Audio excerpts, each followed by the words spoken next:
আসসালামু আলাইকুম। এসএসসি 26 ব্যাচের প্রিয় শিক্ষার্থীরা, তো তোমাদের সামনে আর 1.5 মাস টাইম আছে। এই 1.5 মাস সময় তুমি ফিজিক্সে কিভাবে প্রস্তুতি নিলে তুমি এসএসসি পরীক্ষায় ফিজিক্সে এ প্লাস তুলতে পারবে, এই বিষয়টাই আজকে তোমাদের সাথে আমি বলবো। তো ভাইয়েরা, প্রথমে আমরা একটু দেখি যে তোমাদের বইতে শর্ট সিলেবাসে কয়টা চ্যাপ্টার আছে। তো দেখো ভাইয়েরা, শর্ট সিলেবাসে চ্যাপ্টার আছে কিন্তু ভাইয়া 7টা। এই 7টা চ্যাপ্টারে কোনটার গুরুত্ব কেমন দিবে এই বিষয়টা আমি বললেই তুমি ধরতে পারবে আসলে তোমার কিভাবে প্রস্তুতি নেওয়া উচিত এখন থেকেই। তো ভাইয়েরা দেখো, চ্যাপ্টারগুলো একটু দেখো। প্রথমে আছে ভৌত রাশি পরিমাপ, তারপরে আছে গতি, তারপরে আছে বল, তারপরে আছে কাজ, ক্ষমতা ও শক্তি, তারপরে আছে তরঙ্গ ও শব্দ, তারপরে আছে আলোর প্রতিফলন, স্থির বিদ্যুৎ। ভাইরা, যাদের প্রিপারেশন খুব একটা ভালো না কিন্তু তারা চাইতেছো যে ফিজিক্সে এ প্লাস আসুক, তাদের জন্য এই চ্যাপ্টারগুলো একটু বেশি করে করতে হবে। স্থির বিদ্যুৎ, এইখান থেকে একটা সৃজনশীল থাকবে এবং এইখান থেকে উত্তর করাটা ভাই খুবই সোজা। মাত্র 2-3টে সূত্র আছে, ওই 2-3টে সূত্রের কয়েকটা টাইপের ম্যাথ, সব মানে সব মিলিয়ে হয়তো 5টা টাইপের ম্যাথ বা 4টা টাইপের ম্যাথ করলেই কিন্তু এই স্থির বিদ্যুৎটা কমপ্লিট হয়ে যায়। এইখান থেকে এমসিকিউ, তারপর শর্ট কোশ্চেন, তারপর সৃজনশীল অ্যান্সার করা খুবই সহজ। তুমি একটা চ্যাপ্টার থেকে কিন্তু ভাইয়া 15 মার্কের মতো তুলতে পারো। তারপরে যাদের সমস্যা আছে আর কি, ফিজিক্সে ওইভাবে প্রিপারেশন নেও নাই, তাদের জন্য এই সিলেবাসটা আমি দিচ্ছি, বা এই ভিডিওটা তাদের জন্য। আলোর প্রতিফলন তুমি এইটাও করবা ভাইয়া, এইটা খুবই সোজা। এই যে 2টা চ্যাপ্টার বললাম না, খুবই সোজা চ্যাপ্টার ভাই। এই 2টা চ্যাপ্টার তুমি করবা, অবশ্যই করবা। এই 2টার ভিতরে কোনোটা তুমি ভাই মিস দিও না, তাহলে কিন্তু পরে আফসোস করতে হবে তোমার। তো এই 2টা চ্যাপ্টারের উপরেই আমি ভিডিও নিয়ে আসবো আমার চ্যানেলে। তো একদম 100-100 প্রস্তুতি নেওয়াই দেবো ইনশাল্লাহ। তারপরে তুমি যেটা করবা, এই গতি, বল, কাজ, ক্ষমতা, শক্তি, শব্দ, তরঙ্গ, এই তরঙ্গ শব্দ চ্যাপ্টারটাও মোটামুটি সহজ আছে। ঠিক আছে ভাই, তোমরা এইটাও কইরো, নিচের দিক থেকে 3টে তোমরা কইরো। তারপরে দেখো, এই ভৌত রাশি পরিমাপ, গতি, বল, কাজ, ক্ষমতা ও শক্তি, এই 3টে চ্যাপ্টারের ভিতরে তোমরা গতিটা অবশ্যই করবা। ঠিক আছে, গতি চ্যাপ্টারটা অবশ্যই করবা ভাইয়া। তো গতি চ্যাপ্টারটা অবশ্যই করবা। যদি এই 4টা চ্যাপ্টার ভাইয়া তুমি করতে পারো, তাহলে কিন্তু তোমার সৃজনশীল বা সিকিউ পার্টটা কিন্তু কমপ্লিট হয়ে যায়। কারণ তোমার অ্যান্সার করা লাগবে কয়টা? অ্যান্সার করা লাগবে কিন্তু টোটাল 4টা সৃজনশীল অ্যান্সার করা লাগবে, আর শর্ট কোশ্চেন 10টা অ্যান্সার করা লাগবে। তো দেখো ভাইয়েরা, এই যে 2টা চ্যাপ্টার, 2টা সৃজনশীল তুমি পাবা।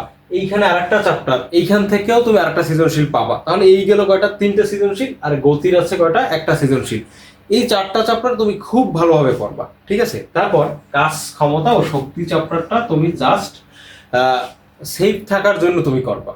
ঠিক আছে ভাই, সেফ থাকার জন্য তুমি করবা। দেখো, এই যে 3টে চ্যাপ্টার না, এই 3টে চ্যাপ্টার তুমি মাত্র 7 দিনে শেষ করতে পারবা, একদম ফুললি 7 দিনে শেষ করতে পারবা। 7 দিনও লাগবে না। যদি আমার ক্লাস দেখো ভাই, এই 3টে চ্যাপ্টার তুমি একদিনে শেষ করতে পারবা। কারণ আমি কিভাবে ক্লাস নিই এটা তুমি আমার চ্যানেলে যাও, চ্যানেলে গেলেই বুঝতে পারবা। তো তোমরা এই 3টে চ্যাপ্টার খুব ভালোভাবে শেষ করবা। তারপরে গতি অধ্যায়টাও তুমি ভালোভাবে শেষ করবা। গতি অধ্যায়ের পিছনে তুমি 2 দিন লাগাও, কোনো সমস্যা নাই। এই 2 দিনে তুমি গতিটা ফুল কমপ্লিট করতে পারবা যদি আমার ভিডিওগুলো দেখো। তো এই 4টা চ্যাপ্টার তোমার হয়ে গেল। তারপরে কাজ, ক্ষমতা, শক্তি, ওই যে কত উচ্চতায় বিভব শক্তি গতিশক্তির দ্বিগুণ, অথবা দেখাও যে এ বি ও সি পয়েন্টে শক্তির নিত্যতা সূত্র মেনে চলে, এই টাইপের যে ম্যাথগুলো আছে ভাই, তুমি যদি টাইপ ওয়াইজ করো, তুমি যদি 5-6টা টাইপের অঙ্ক আসে, ওই কয়টা টাইপ যদি করে ফেলতে পারো, তাহলে তুমি ইজিলি কাজ, ক্ষমতা, শক্তি অ্যান্সার করতে পারবা, খুব সহজ অ্যান্সার করতে পারবা। ঠিক আছে ভাইয়া, এই চ্যাপ্টার কয়টা খুব ভালোভাবে পড়বা। এবার আসো কি পড়বা। ঠিক আছে, এবার তোমাদের কোশ্চেন, ভাই বুঝলাম এই কয়টা চ্যাপ্টার আপনি দেখাই দিয়েছেন, এই কয়টা চ্যাপ্টার আমি করব, কিন্তু আসলে আমি কি করব এই কয়টা চ্যাপ্টারের? তো ভাইয়েরা, আমি তোমাদের জন্য বলছি, প্রথমে তুমি বোর্ড প্রশ্ন সলভ করবা, বোর্ড কোয়েশ্চেন সলভ করবা।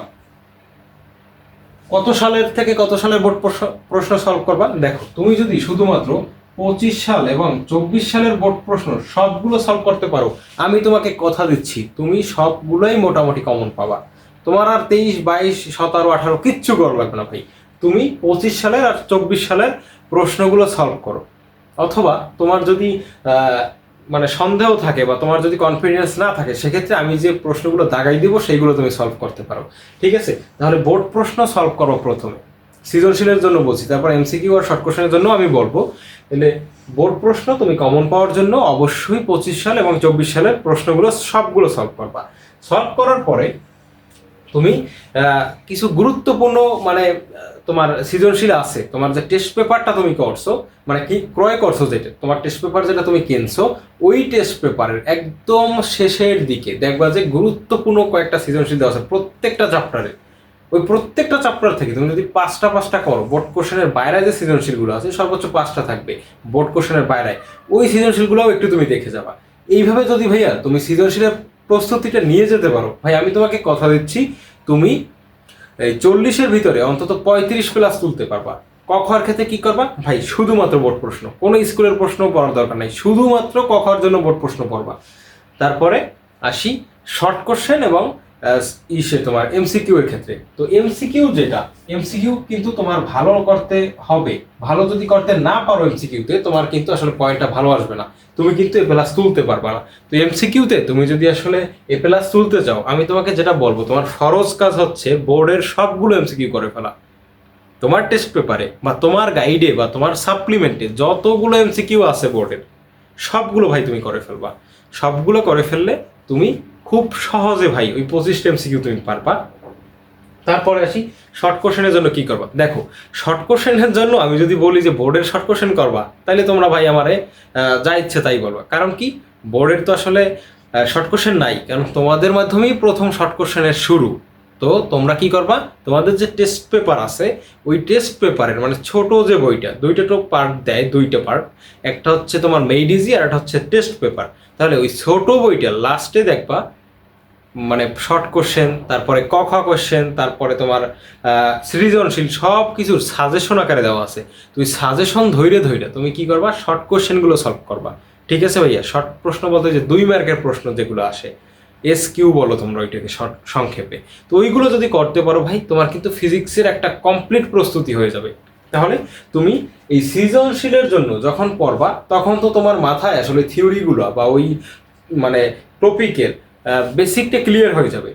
সেইটা থেকেই তুমি আসলে এমসিকিউটা তুমি কাভার করতে পারবা, তুমি শর্ট প্রশ্নটাও ওইটা থেকেই কাভার করতে পারবা। তো ভাইয়েরা, এইভাবে যদি তোমরা আর 1.5 মাস পড়তে পারো ভাই, তুমি এ প্লাস পাবা, ফিজিক্সে এ প্লাস পাবা। তো ভাই আমি কিন্তু তোমাদের জন্য, ঠিক আছে, তোমাদের জন্য কিন্তু গুরুত্বপূর্ণ মানে ওয়ান শট ক্লাসগুলো নিয়ে আসতেছি। যারা এসএসসি 26 ব্যাচের আছো, তোমরা যদি এই ক্লাসগুলো করো, আমি কোন টাইপের ক্লাস নিই, কোন লেভেলের ক্লাস নিই, তোমরা জাস্ট ক্লাসগুলো দেখো। ওই ক্লাসগুলো যদি তোমরা করে যাও, ইনশাল্লাহ ওই চ্যাপ্টারের উপরে তোমার একটা মার্কও ছেড়ে আসতে হবে না, আমি কথা দিচ্ছি তোমাকে। তো তোমরা ভিডিওটায় লাইক দিয়ে দিও এবং চ্যানেলটা সাবস্ক্রাইব করে দিও পরবর্তী গুরুত্বপূর্ণ ভিডিও পাওয়ার জন্য। আল্লাহ হাফিজ।